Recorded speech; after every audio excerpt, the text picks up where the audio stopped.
Obasanjo, what have they done to our Baba Femi Fani Kayode? Welcome to the news, and please subscribe to our channel. To get notified when we post our juicy news update, please click on the notification bell. Something has clearly gone wrong. Is it a spell, or is it disinformation, or is it delusion? How our revered and much-loved Baba Olusegun Obasanjo can speak in glowing terms about Peter and the Pooh and Daddy the Daft amazes me. The former persecuted non-Catholics, Muslims and non-indigens of Anambra State, including Northerners and Yorubas, when he was governor, invested state funds into his family business and ended up having secret bank accounts in Panama.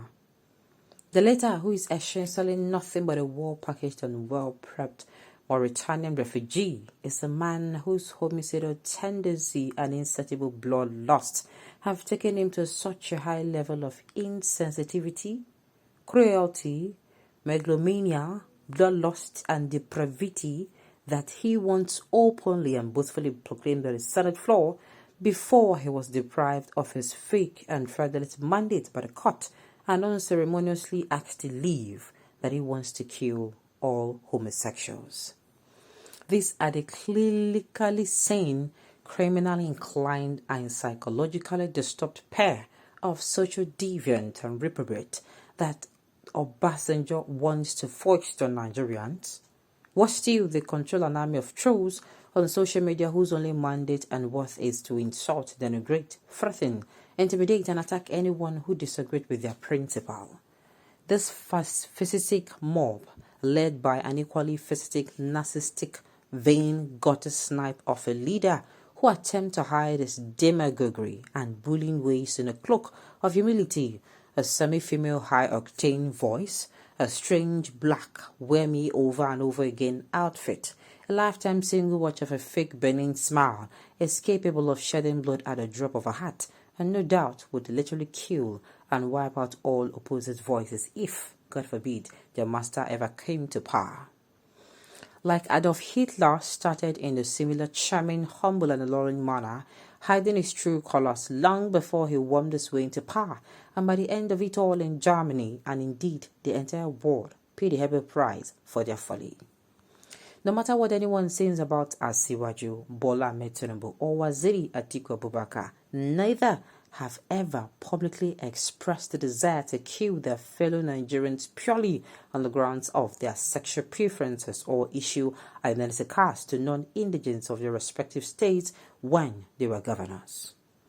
Neither persecuted Muslims and non-Catholic Christians in their state or denied Pentecostal churches the right to buy land and build churches when they were governors. As governor of a state, Asiwaju protected and prevented churches from being demolished even when they were built on disputed land, and has been doing so both when he was governor and for the last 20 years.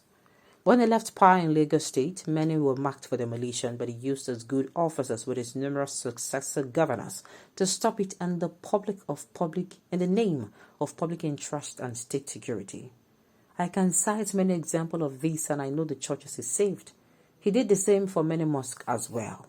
He also granted more land to churches than any other governor in the history of Nigeria when he held power in Lagos, which puts a lie to the suggestion that he wishes to Islamize our nation, and he supported NASFAT, the strong and pacific Islamic revival movement in the southwest.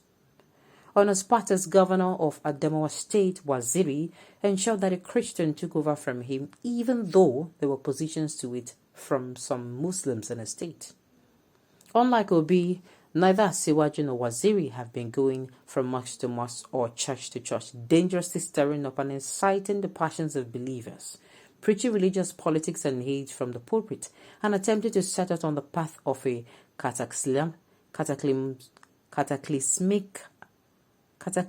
and blood-curdling sectarian war which will bring Nigeria to her knees and eventually an abrupt and bloody end. Neither have links with IPOB, and neither have used the symbol of IPOB on any of their businesses or business product like Obi has done. A vote for Obi takes us one step closer to the breakup of Nigeria and the second civil war, because That is precisely and simply what he really wants. Whether it is an ethnic war, a religious war, or both, I do not know, but his secret desire is to push up to the brink of that war. And guess what? So far, he's doing pretty well in that respect by creating clearer and deeper fault lines of division and potential conflict. A clear example is his refusal to condemn the brutal killing and killers in the South East known as unknown gunmen who kidnap and murder anyone and everyone, including our security personnel. Peter says he refuses to condemn these barbaric creatures and cruel beasts because he does not know who they are. Does this really make sense? This foul and irresponsive inverted logic can only come from the likes of him. Evil is evil, but Peter refuses to condemn this particular brand of it for reasons best known to himself.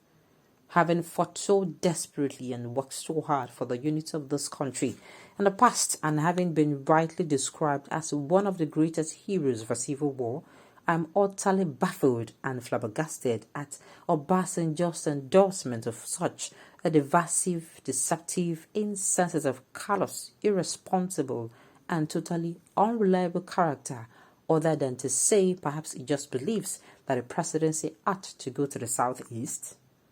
If that is the case, fair enough, and he's certainly entitled to his views and opinion, but surely the Southeast have better men to offer for the presidency like Ugwanye, Omahi and others than a closet-eye pop supporter and a man whose tenure hundreds of dead bodies who were apparently victims of state-sponsored terrorism and murder under his watch were found floating in Oji River when he was governor.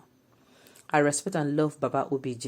I always will, and unlike others, I believe that his record in public office was extraordinary, unassailable, and spectacular. In my view, no one can take that from him, and it is a matter of public record. Love him or hate him, that is the truth. He was not infallible and he was not an angel, but he was a great and aspiring leader who brought Nigeria back from the brink as a civilian president. That is my opinion, and I will never shy away from saying so. However, I think his rabid opinion to opposition to Asiwaju Bola Ahmed Tinubu particularly is misplaced, sad, and unfortunate. They don't touch Bemi Fani Kedi. He's not crying like a baby. To me, all I see here is somebody crying. Mommy, who took my mom? That is what I am seeing here. This man, they said OBJ's endorsement of Obi is worthless. So why the cry? Who beats these people? Look at how many. I just stopped though. This is 10 minutes read. FFK. Anyway, I'm waiting for the reply from Labour Party because this man, he don't pass in boundary. Is this what they asked him to do? Market your candidate, you're coming to the market another.